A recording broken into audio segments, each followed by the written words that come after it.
Hello दोस्तों, expert वकील में आपका स्वागत है।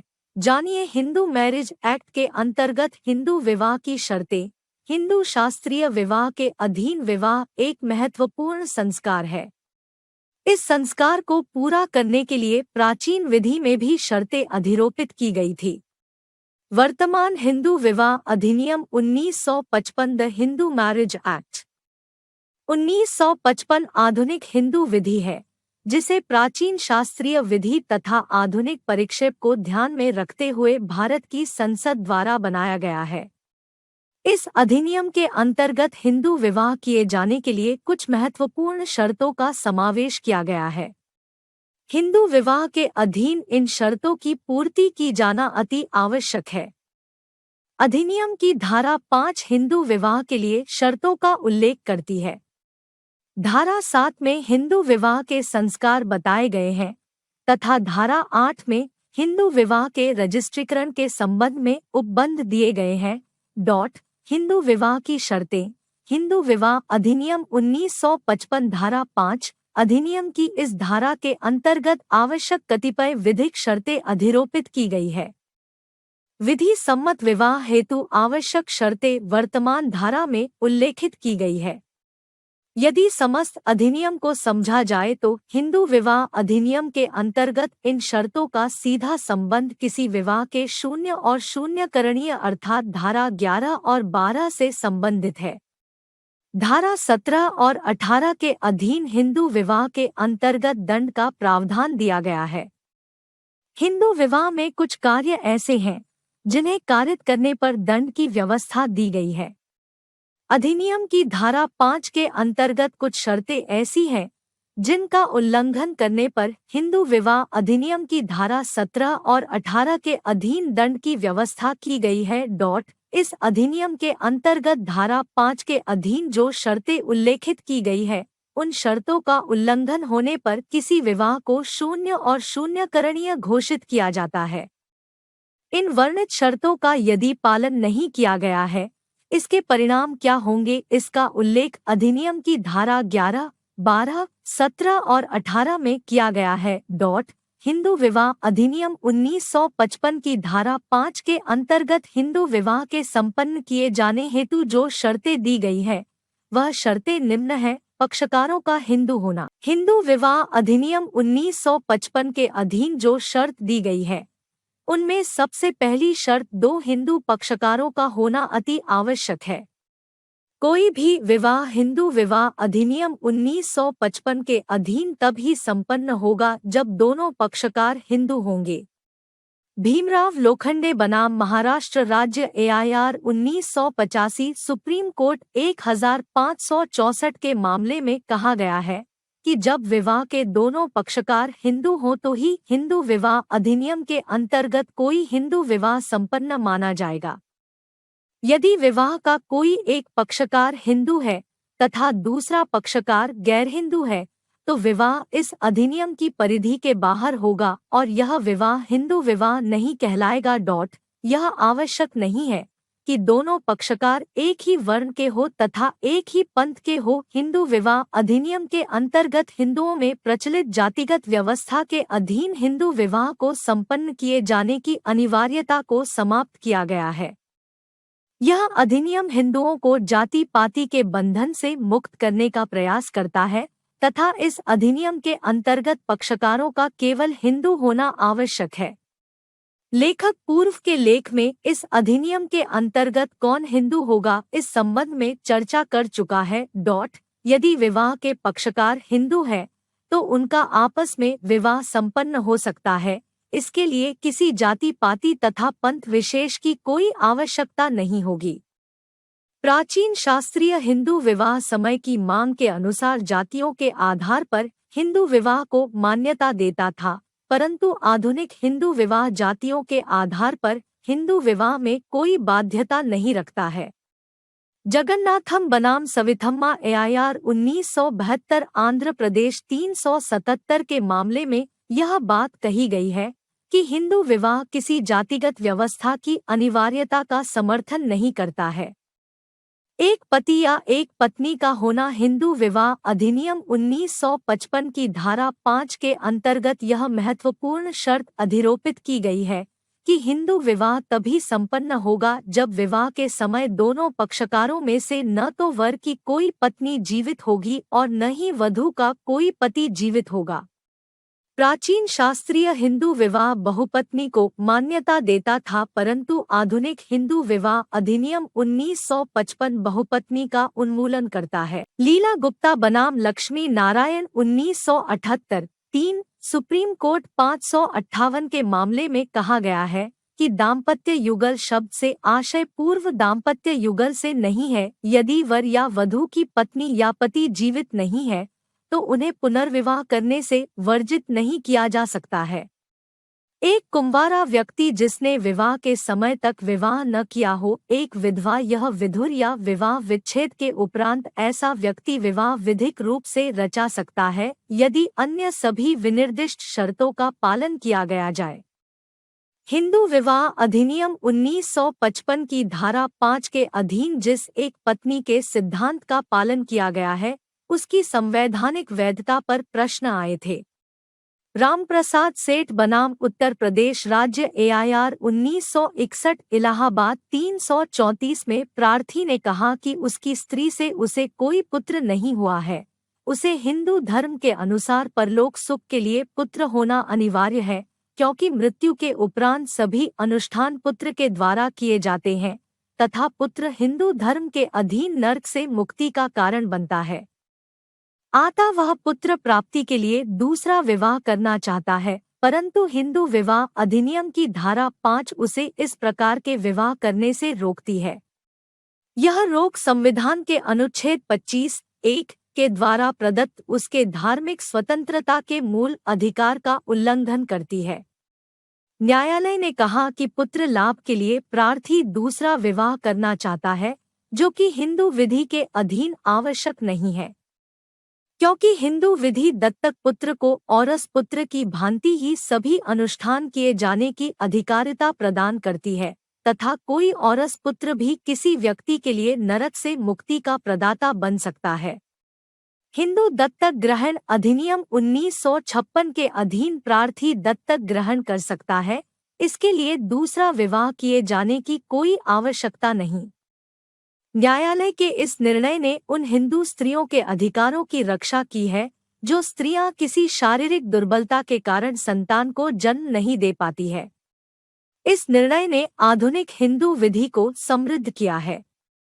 श्रीमती जमुना बाई अंतर्राव माधव बनाम अंतर्राव शिवराम AIR 1988 सुप्रीम कोर्ट 644 के प्रकरण में हिंदू विवाह अधिनियम की धारा 5 के खंड 1 की व्याख्या करते हुए यह कहा है कि विवाह के समय वर या वधू की कोई पति या पत्नी जीवित नहीं होना चाहिए। विवाह के पक्षकारों की सहमति हेतु मानसिक स्थिति विवाह का संबंध पति और पत्नी के समक्ष अनेक अधिकारों और दायित्व को उत्पन्न करता है।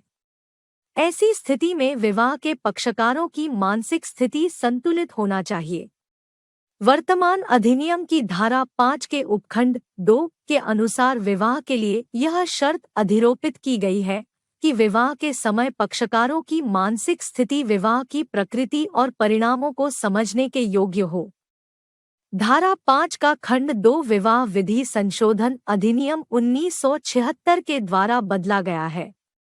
इस अधिनियम में यह प्रावधान है कि विवाह के समय दोनों पक्षकारों में से कोई पक्षकार चित्त विकृति के कारण विधिमान्य सम्मति देने में असमर्थ न हो, इस प्रकार के या इस सीमा तक मानसिक विकार से ग्रस्त न हो कि वह विवाह और संतान उत्पत्ति के अयोग्य हो, उसे बार बार उन्मत्तता का दौरा न पड़ता हो। इस प्रावधान का यह अर्थ है कि विवाह के पक्षकार पागल जड़बुद्धि मनबुद्धि नहीं हो। यदि पागलपन के आधार पर विवाह को शून्य की डिग्री की मांग की गई है तथा ऐसे विवाह को बातिल करार दिए जाने की मांग की गई है, तो पागलपन को सिद्ध करने का भार ऐसी मांग करने वाले याचिकाकर्ता पर होगा।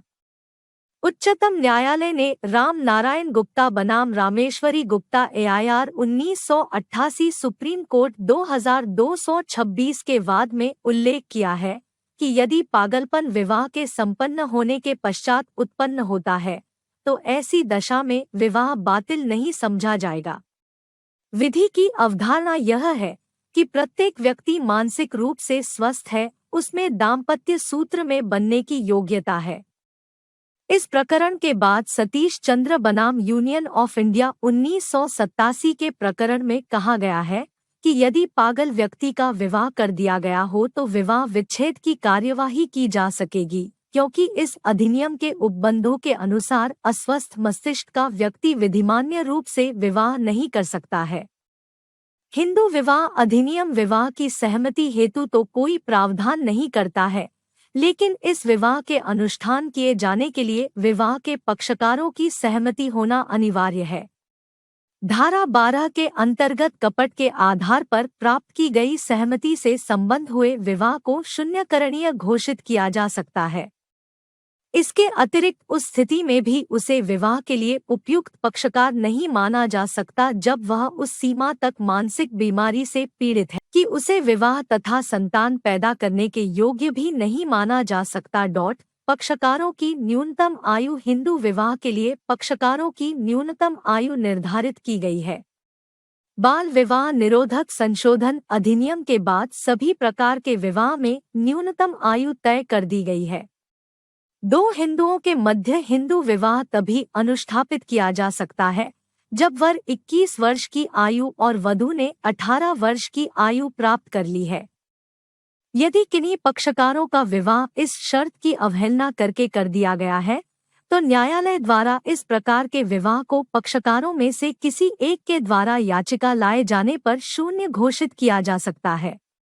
प्रतिषिद्ध नातेदारी का हिंदू विवाह अधिनियम के अंतर्गत कड़ाई से पालन किया गया है। कोई भी हिंदू विवाह तभी संपन्न माना जाता है जब पक्षकारों के मध्य प्रतिषिद्ध नातेदारी की डिग्रियां नहीं हो। प्रतिषिद्ध नातेदारी क्या होती है, इस संबंध में लेखक द्वारा पूर्व के लेख में उल्लेख किया जा चुका है। यदि पक्षकारों में कोई प्रतिषिद्ध नातेदारी होती है तो इस आधार पर अधिनियम की धारा 11 के अनुसार विवाह को शून्य घोषित किया जा सकता है। यदि इस प्रकार की शर्त का पालन नहीं किया गया और कोई विवाह प्रतिषिद्ध नातेदारी के होते हुए भी हिंदू विवाह के अधीन संपन्न कर दिया गया तो इस प्रकार का विवाह याचिका लाए जाने पर शून्य घोषित किया जाएगा तथा प्रारंभ से ही इस प्रकार के विवाह की कोई विधिमान्यता नहीं होगी। इस शर्त का अपवाद है कि यदि कहीं इस प्रकार की प्रतिषिद्ध नातेदारी में विवाह को मान्यता प्राप्त है, रूढ़ी और प्रथाओं के अधीन इस प्रकार के विवाह का प्रचलन रहा है, तो वहां इस शर्त की अनिवार्यता आवश्यक नहीं होगी। कामाक्षी बनाम के मणि 1971 के प्रकरण में कहा गया है कि यदि किसी प्रथा के अधीन इस प्रकार की प्रतिषिद्ध नातेदारी में विवाह को मान्यता प्राप्त है तो विवाह पर कोई भी प्रतिकूल प्रभाव नहीं पड़ेगा तथा अधिनियम की धारा 5 के अधीन यह शर्त लागू नहीं होगी। यह प्रकरण मद्रास का था तथा मद्रास के हिंदुओं में निकट के संबंधियों में विवाह की प्रथा रही है। प्रथा और रूढ़ियों को कब मान्यता प्राप्त होगी इस संबंध में लेखक द्वारा पूर्व के लेख में उल्लेख किया जा चुका है। सपिंड नहीं होना अधिनियम की धारा 5 के अधीन किसी भी हिंदू विवाह के संपन्न होने के लिए विवाह के पक्षकारों का आपस में सपिंड संबंध का नहीं होना चाहिए। यदि विवाह के पक्षकार आपस में सपिंड संबंध के होते हैं तो इस प्रकार का विवाह अधिनियम की धारा 11 के अनुसार शून्य होता है। सपिंडा रिलेशनशिप का हिंदू विवाह अधिनियम के अंतर्गत कड़ाई से पालन किए जाने का प्रयास किया गया है। सपिंड नातेदारी के अंदर वाले दो हिंदू पक्षकारों के बीच विवाह प्रारंभ से ही कोई भी वजूद नहीं रखता है तथा इस प्रकार का विवाह किए जाने पर तो अधिनियम के अंतर्गत ही दंड का भी प्रावधान रखा गया है। अर्थात हिंदू विवाह अधिनियम के अंतर्गत इस विवाह को दंड का रूप दिया गया है। शास्त्रीय प्राचीन हिंदू विवाह में भी सपिंड नातेदारी के भीतर विवाह किए जाने को अत्यंत बुरा और राक्षसी कृत्य समझा जाता है। सपिंड नातेदारी के संबंध में लाइव लॉ के ही एक पूर्व के लेख में उल्लेख किया जा चुका है। हिंदू विवाह के लिए संस्कार अधिनियम के अनुसार किसी भी हिंदू विवाह के संपन्न किए जाने के लिए उसके संस्कारों का होना अति आवश्यक होता है। इन संस्कारों का उल्लेख अधिनियम की धारा 7 के अंतर्गत प्राप्त होता है। इस धारा के अनुसार कोई भी हिंदू विवाह उस प्रकार से अनुष्ठापित किया जा सकता है जिस परंपरा और रीति रिवाज के अनुसार हिंदू विवाह को अनुष्ठापित किया जाता है। यदि किसी समाज में सप्तपदी की परंपरा है, तब 7वें पग के होने पर विवाह संपन्न होगा। आर्य समाज के भीतर होने वाले विवाहों में भी अग्नि के फेरे लिए जाते हैं, परंतु अग्नि के फेरे 4 होते हैं।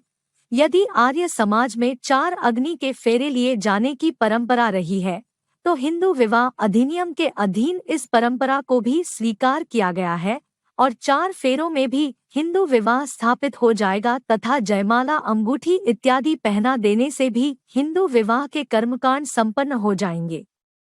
किसी भी हिंदू विवाह के संपन्न होने के लिए यह आवश्यक नहीं है कि वहां कोई पंडित या पुरोहित उपस्थित हो। कोई भी हिंदू विवाह लोगों की मौजूदगी में वर वधू के द्वारा एक दूसरे को माला पहनाकर, अंगूठी पहनाकर और ताली बजाकर भी संपन्न किया जा सकता है। सामान्यतः माना जाता है कि जब भी कोई हिंदू विवाह संपन्न किया जाए तब कम से कम सप्तपदी जैसी प्रक्रिया को पूरी कर लिया जाना चाहिए। बगैर सप्तपदी के विवाह संपन्न करने पर विवाह को सिद्ध करने में अत्यधिक परेशानी का सामना करना होता है। यदि सप्तपदी कर ली जाए तो यह विवाह का आदर्श रूप होगा, या फिर उस रूढ़ी या प्रथा का पालन कर लिया जाए जिस रूढ़ी या प्रथा से विवाह के दोनों में से कोई पक्षकार आते हैं। जैसे कई समाजों में मात्र पुष्पमाला से भी विवाह संपन्न हो जाता है, ऐसी कोई भी रूढ़ी या प्रथा होना चाहिए जिससे विवाह होता हो। हिंदू विवाह का रजिस्ट्रेशन किसी हिंदू विवाह को सामान्य तौर पर तो रजिस्ट्रेशन की कोई आवश्यकता नहीं होती है, परंतु इस प्रकार के विवाह को सुविधाजनक बनाने हेतु अधिनियम की धारा 8 के अंतर्गत हिंदू विवाह को रजिस्टर किए जाने हेतु प्रावधान कर दिए गए हैं। इस हेतु अलग अलग राज्यों को अपने नियम बनाने की शक्ति दी गई है। मध्य प्रदेश, पंजाब, आंध्र प्रदेश, कर्नाटक, केरल और राजस्थान, उत्तर प्रदेश जैसे राज्य इस प्रकार के नियम बना चुके हैं। हिंदू विवाह अधिनियम के अंतर्गत विवाह का पंजीयन अनिवार्य न होकर वैकल्पिक प्रावधान है। विशेष विवाह अधिनियम 1954 के अंतर्गत सभी प्रकार के विवाह के पंजीकरण का प्रावधान है। एक हिंदू विवाह को भी विशेष विवाह अधिनियम के अधीन पंजीकृत कराया जा सकता है, किंतु पंजीकरण के उपरांत हिंदू विवाह सिविल विवाह के रूप में माना जाएगा। ऐसा विवाह वर्तमान अधिनियम के प्रावधानों से शासित नहीं होगा। यदि किसी विवाह को हिंदू विवाह अधिनियम के अंतर्गत रजिस्टर कराया जाता है, तभी वह विवाह के प्रावधानों के संबंध में हिंदू विवाह अधिनियम के नियम लागू होंगे। यदि किसी विवाह को विशेष विवाह अधिनियम के अंतर्गत रजिस्टर करा दिया गया तो फिर तलाक के नियम भी उसी अधिनियम के अंतर्गत लागू होंगे। तो दोस्तों, कैसी लगी जानकारी? वीडियो अच्छा लगा हो लाइक करें, कमेंट करें। अगर आपका कोई भी सवाल हो तो हमारे नंबर पर कॉल या व्हाट्सएप करके अपॉइंटमेंट ले लीजिए और एक्सपर्ट वकील यूट्यूब चैनल को सब्सक्राइब जरूर करें ताकि आपको ऐसी ही लीगल टिप्स लगातार मिलती रहे। और इस वीडियो को पूरा देखने के लिए धन्यवाद।